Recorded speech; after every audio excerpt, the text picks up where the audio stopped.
In the heart of ancient Macedonia, a legend was born. This land, rich in history and culture, would soon witness the rise of one of the greatest figures in human history. Alexander III, later known as Alexander the Great, entered the world in 356 BC. His birth was surrounded by omens and prophecies, hinting at the extraordinary life he was destined to lead. His father, King Philip II, was a formidable warrior.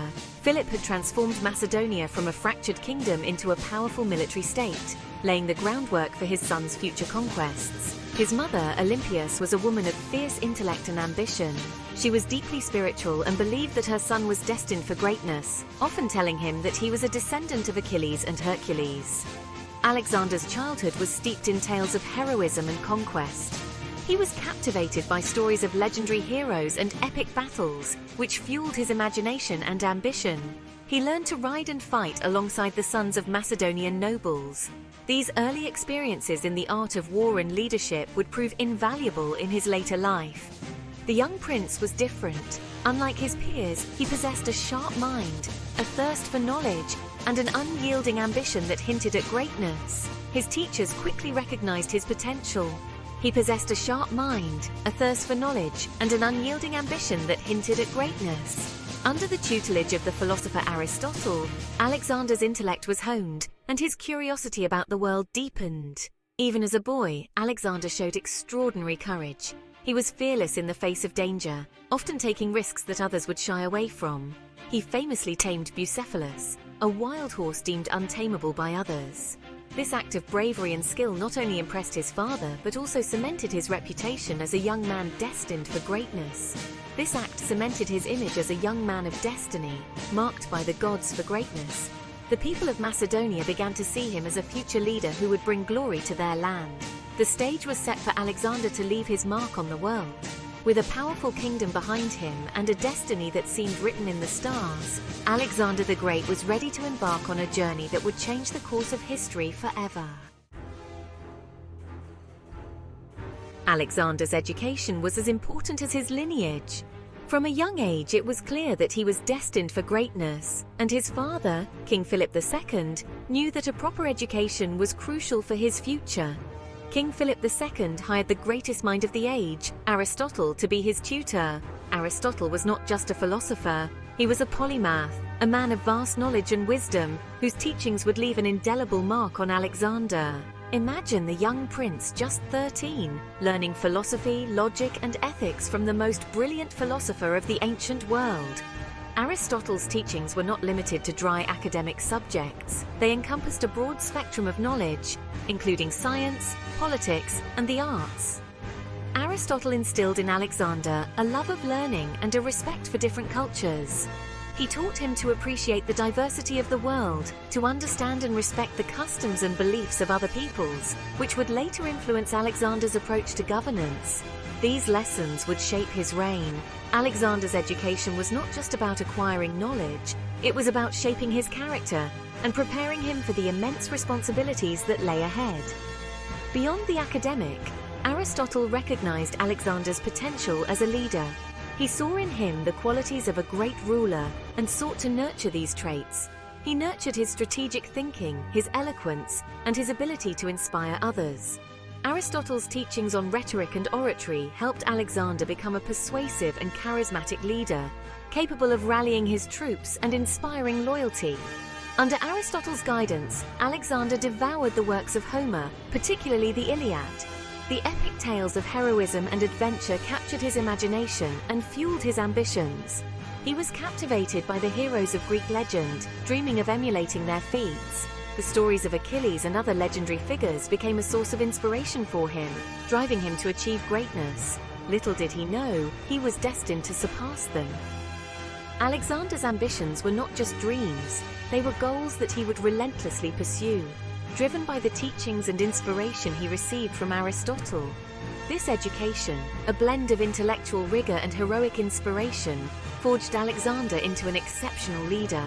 It was this unique combination of knowledge, wisdom, and inspiration that prepared him to conquer the known world and leave a lasting legacy that would be remembered for centuries to come.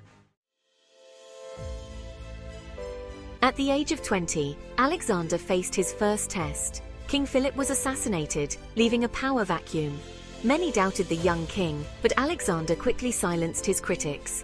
He consolidated power, crushing rebellions with ruthless efficiency. He unified the Greek city-states under his banner, fulfilling his father's ambition. With Greece secure, Alexander turned his attention eastward, towards the Persian Empire. He crossed the Hellespont into Asia Minor, modern Turkey, ready to confront the might of Persia. It was here that he encountered the Gordian knot. Legend said whoever untied this intricate knot would rule Asia.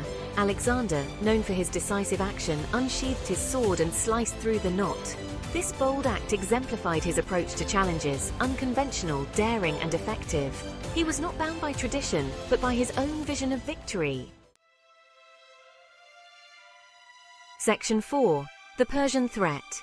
The Persian Empire, one of the most powerful and expansive empires of the ancient world, stretched from the Indus Valley in the east to the Aegean Sea in the west. Its vast territories were a testament to its might and influence. The Persian Empire, vast and wealthy, posed a formidable challenge. Its cities were marvels of architecture and culture, with Persepolis standing as a symbol of Persian grandeur and sophistication. Ruled by King Darius III, the Persians vastly outnumbered Alexander's forces. Darius was a ruler of immense power and resources, commanding an army that was not only large but also well-equipped and battle-hardened. But Alexander had a secret weapon, his army. Unlike any other, his forces were a blend of courage, discipline, and innovative tactics. He commanded the finest fighting force in the ancient world, the Macedonian phalanx. This formation was the backbone of his military strategy, a wall of spears that could withstand and repel any assault.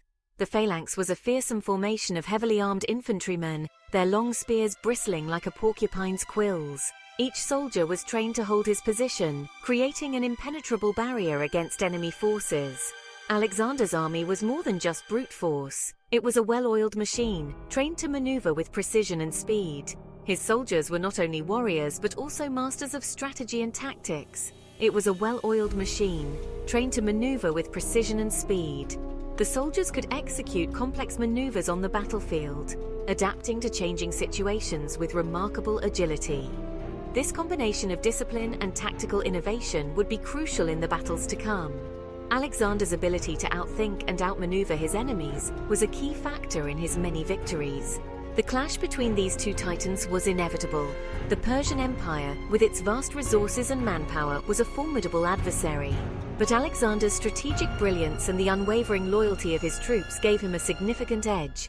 Alexander, undaunted by the odds, marched his army deeper into Persian territory, his eyes firmly set on the ultimate prize, the heart of the Persian Empire. His determination and vision inspired his men, driving them to achieve the impossible.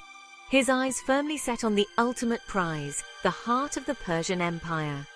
The conquest of Persia was not just a military campaign, it was a quest for glory, a testament to Alexander's ambition and his desire to leave an indelible mark on history. Section 5. Clash of Titans. The two armies finally met at the Granicus River. The Persians, confident in their numbers, were caught off guard by Alexander's daring assault. He led the charge himself, plunging into the heart of the enemy ranks. His courage inspired his men, who fought with unmatched ferocity. The Battle of Granicus was a resounding victory for Alexander. He had announced his arrival on the world stage. This was followed by another crushing defeat of the Persians at Issus, where Darius III himself fled the battlefield, leaving behind his family who were captured by Alexander. Despite the setbacks, Darius III assembled an even larger army to confront Alexander at Gaugamela. The Persian king was determined to crush the Macedonian upstart. Little did he know he was walking